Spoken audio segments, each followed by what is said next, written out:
On l'a dit, on l'a répété à chaque fois. Pas de match nul aujourd'hui les gars, pas de match nul. Pas de match nul, une victoire. Une victoire, une victoire les gars. Une victoire s'il vous plaît. Derby de Madrid. Match nul entre le Real et l'Atlético, un partout. Les gars en fait, je comprends maintenant comment le Barça nous tape en fait facilement. Ils nous mettent facilement 4 ou 5 buts. En première période, on n'a rien capté, on n'a rien pigé en fait. En fait, les gars, même si on jouait jusqu'à demain, je pense pas que le Real me mettrait un second but. Non, je pense pas. Bien, peut-être l'Atlético allait faire une erreur vraiment, mais dans le jeu, dans la construction, non, je pense pas. Je pense pas. Je pense pas. Mais bon, on va en parler, on va débriefer tout ça. C'est ici et maintenant.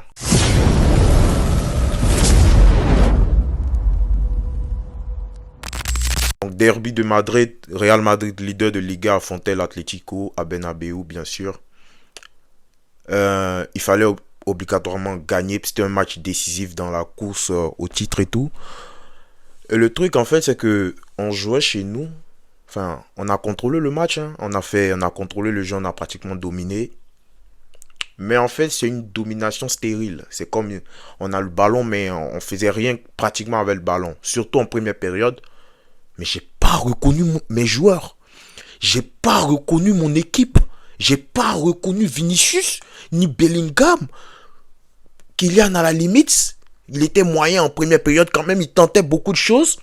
Rodrigo, rien à dire. Lui, il est irréprochable. Que ce soit en première ou en deuxième période. Pas masterclass. Il a fait de très bons matchs quand même en carrière. Mais bon match. Correct. Rien à dire. Ceballos, seul au milieu de terrain. Asensio, patron de la défense. C'est lui qui ordonne ici, c'est lui qui dirige tout le monde. C'est lui qui intervient, c'est lui qui tacle par-ci, c'est lui qui récupère la balle en défense par-là, c'est lui qui couvre et tout, même quand il a du retard. Parfait, Asensio, en première période. Lucas Vazquez et Tchouaméni, à la limite. À la limite. Là je vous donne en fait le résumé de la première période comme ça. C'était ça la première période. Il n'y a rien eu dans le jeu. Il n'y a rien dans le jeu parce que on joue avec un milieu à 3, bien sûr. Ceballos, Valverde et Jude Bellingham. Sauf que Jude Bellingham, en fait, il faut qu'on en parle aussi. Je commence par Jude Bellingham d'abord parce que c'est le milieu de terrain qui me préoccupe beaucoup. Jude Bellingham, en fait, il est encore dans la saison 2023-2024. Il y a quelqu'un qui avait fait une vidéo pour parler de ça et les gens le prenaient pour un fou. Mais non, il n'est pas fou. C'est vrai. Il est encore dans la saison 2023-2024 parce que le mec, en fait, il se dit que c'est lui encore, tu vois, le 9, le fameux 9 qu'on mettait devant et tout, la saison passée et tout, voilà. Ce Jude Bellingham là, ouais, il pense qu'il est toujours. En fait, il est même convaincu qu'il est toujours ce joueur là, en fait. Et donc, Jude Bellingham en mode, et on ressent ça beaucoup en fait, on ressent ça beaucoup dans les grands matchs, par exemple contre le Barça. Cette saison, je précise bien sûr. Par exemple contre le Barça, on a ressenti ça parce que notre milieu était éclaté. Les gars, le jeu était décousu. En fait, le Barça, les passes de Casado arrivaient directement chez Lewandowski. Il y avait personne pour couper, pour intercepter la balle et tout. En fait, c'était merdique. Voilà. C'était merdique. Bref, mais ça, c'est pas le match d'aujourd'hui. Donc c'était un peu pareil aujourd'hui encore parce que Ceballos était seul. Valverde il était beaucoup à droite, il combinait beaucoup avec Lucas Vazquez et comment il s'appelle Rodrigo.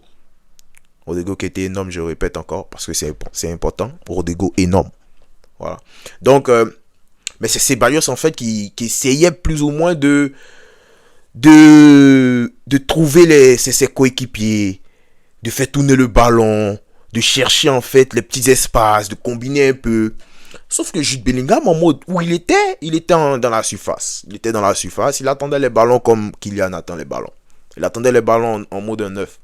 Ou limite, il vient un peu en sortie de balle, tu vois, il aide un peu ses bailleurs en sortie de balle, il se projette rapidement. C'est-à-dire, il ne participe pas vraiment à la construction. Il n'est pas appliqué vraiment dans ça. Il n'est pas beaucoup concerné en fait dans la construction. Et ça me déplaît. Ça, c'est pas bon. Ça, c'est pas bon. Et sur ce point-là, Pedri est meilleur.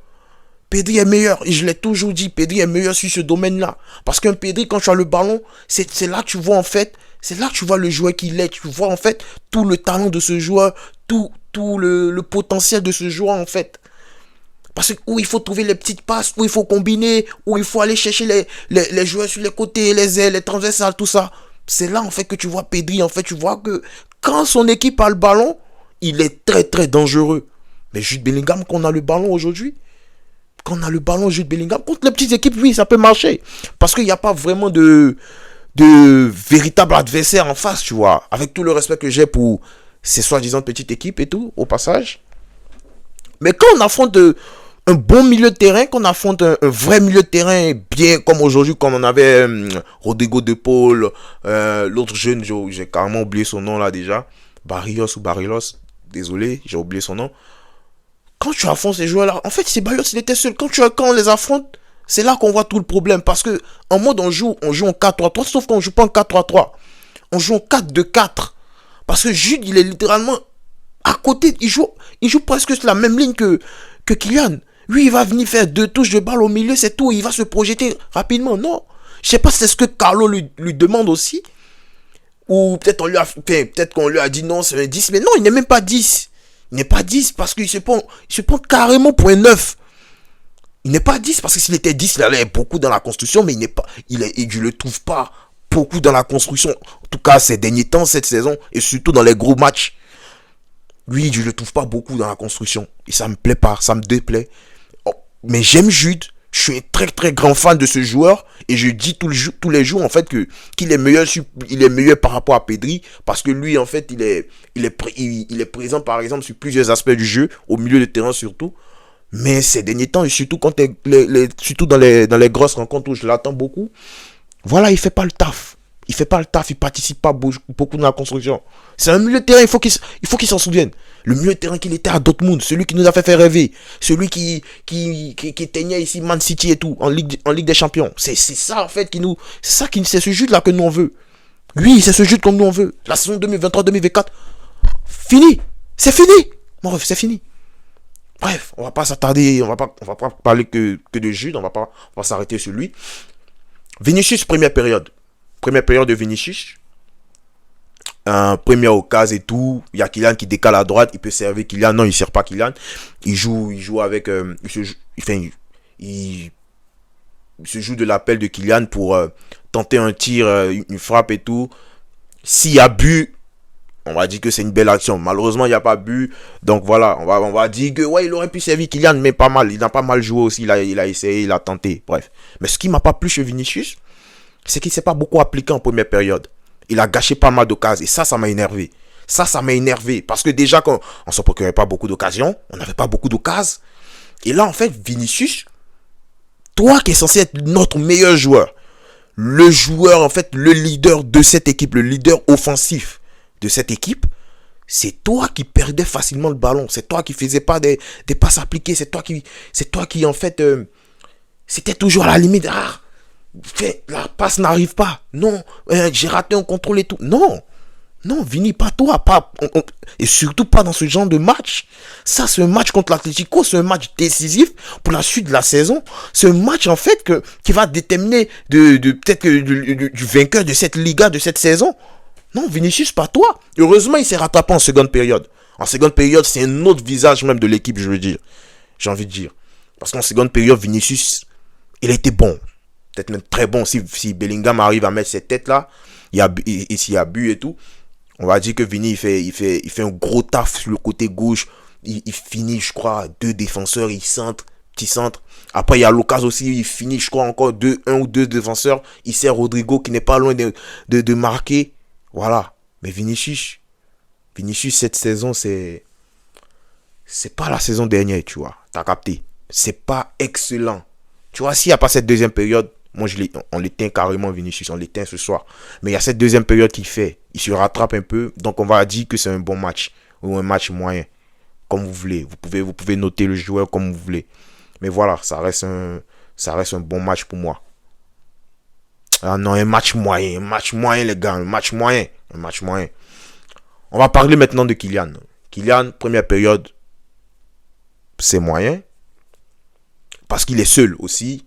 il trouve pas en fait ses coéquipiers, donc il force un peu, il essaie de dribbler, de passer en fait, de prendre ses adversaires en 1 contre 1, sauf que c'est trop fermé, il trouve pas assez Vinicius qui n'était pas bon en première période, donc c'est compliqué et tout, voilà, il n'a pas beaucoup d'espace aussi pour s'exprimer. Mais Kylian, deuxième période, c'est pareil aussi, sauf que c'est un neuf, il sait maintenant qu'il est neuf. Parce que l'occasion, Rodrigo sent, il y a Jude qui touche d'abord, le joueur qui contre et tout. Bah, l'instinct de neuf. C'est tout ce qu'on demande qu'il y a de mettre des buts. Parce que tu peux faire un bon match et tout, tu vois. Au final, tu restes un neuf. Les gars, ils vont te juger sur tes stats. Ils vont te juger sur les buts que tu auras mis à la fin et tout. Bah, une occasion, franche, direct, il a marqué. On revient au score. C'est ça, Kylian. T'as une occasion, direct tu marques. Et il a marqué. Il a fait le boulot, il a fait le taf. Peut-être, oui, il a pas... Ça manquait encore de, comme je disais, de combinaison avec Vinicius surtout qui trouvait... Lui aussi, je l'ai vu rater par moment quelques passes. Voilà. C'était ça. Là, je vais parler de Rodrigo. Rodrigo, en fait, ces derniers temps, Rodrigo, c'est l'homme en forme du Real. Rodrigo, première mi-temps, chapeau. Deuxième mi-temps, chapeau. Moi, on m'avait dit que le côté en forme du Real, c'était le côté gauche, justement, parce qu'il y avait Vini. Et parce que la plupart de nos attaquants aiment jouer à gauche. Et c'est le côté fort du Real. Le côté gauche. Mais non. Ce soit le côté fort, surtout en première période, soit en première ou en deuxième, limite. Deuxième, c'est chaud. Parce que Vini fait des choses terribles à gauche aussi. Mais en première période, c'est Rodrigo. C'est lui qui envoie le danger. Et en fait, je te dis même une dinguerie, c'est que tellement le Boug, il était chaud ce soir, c'est-à-dire il était chaud à droite, il a vu qu'à gauche, ça va pas. Depuis, c'est lent, c'est à gauche. Bah, je switch.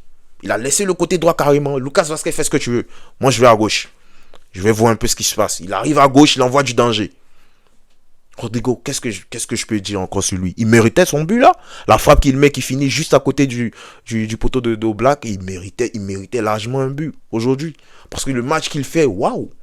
Le match est dur en fait. Tu sais que l'Atlético, ils sont là carrément pour défendre. Et en plus, ils ont mis un but contre le Real. C'est là que tu vas encore plus souffrir. Mais en fait, il se bat sur la... Mais à droite, c'est une bataille. Un peu comme dans Kingdom. C'est une vraie guerre, les gars, à droite. Et il se bat en fait à droite.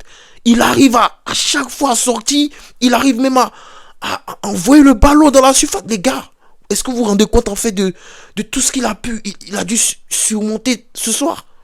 Toutes les épreuves qu'il a traversées. Non, Rodrigo, c'est chapeau. Chapeau, Rodrigo. Chapeau. Et c'est lui en fait l'homme en forme du Real actuellement. En Liga, Ligue des Champions, l'homme en forme c'est Rodrigo. Vinicius aussi a fait de bons matchs en Ligue des Champions. Faut pas mentir. Ouais, il fait de très bons matchs en Ligue des Champions. Mais récemment, c'est Rodrigo. C'est Rodrigo. Et même le meilleur joueur du mois de janvier, bah, c'est vrai que Kylian aussi a été trop bon même en janvier. Mais sinon, Rodrigo, il fait pas un mauvais mois. Hein. Il fait pas un mauvais mois. Non, pas du tout. Et j'ai pas aimé que Carlo le fasse sortir parce que je voyais un Jude Bellingham, par exemple, qui était cramé, qui pouvait sortir pour faire entrer un peu un Brahim en 10 en mode et rayonner un peu au milieu, juste pendant les 7 minutes qui restaient, parce que vu qu'il y avait, je crois, 87e, il est sorti, et puis il y a eu quoi, 3 minutes, donc 6-5 minutes qui restaient, un Brahim, peut-être que ça allait donner quelque chose, un Rodrigo encore, il avait peut-être encore des gens, mais j'ai capté en fait après que, ouais, il y a Man City mardi aussi, parce que c'est ça. On est dans une semaine compliquée. Là, on vient de jouer un premier match. On a fait un match nul, ce qui n'est pas bon. Parce que demain, si le Barça gagne Séville, ils reviennent à un point.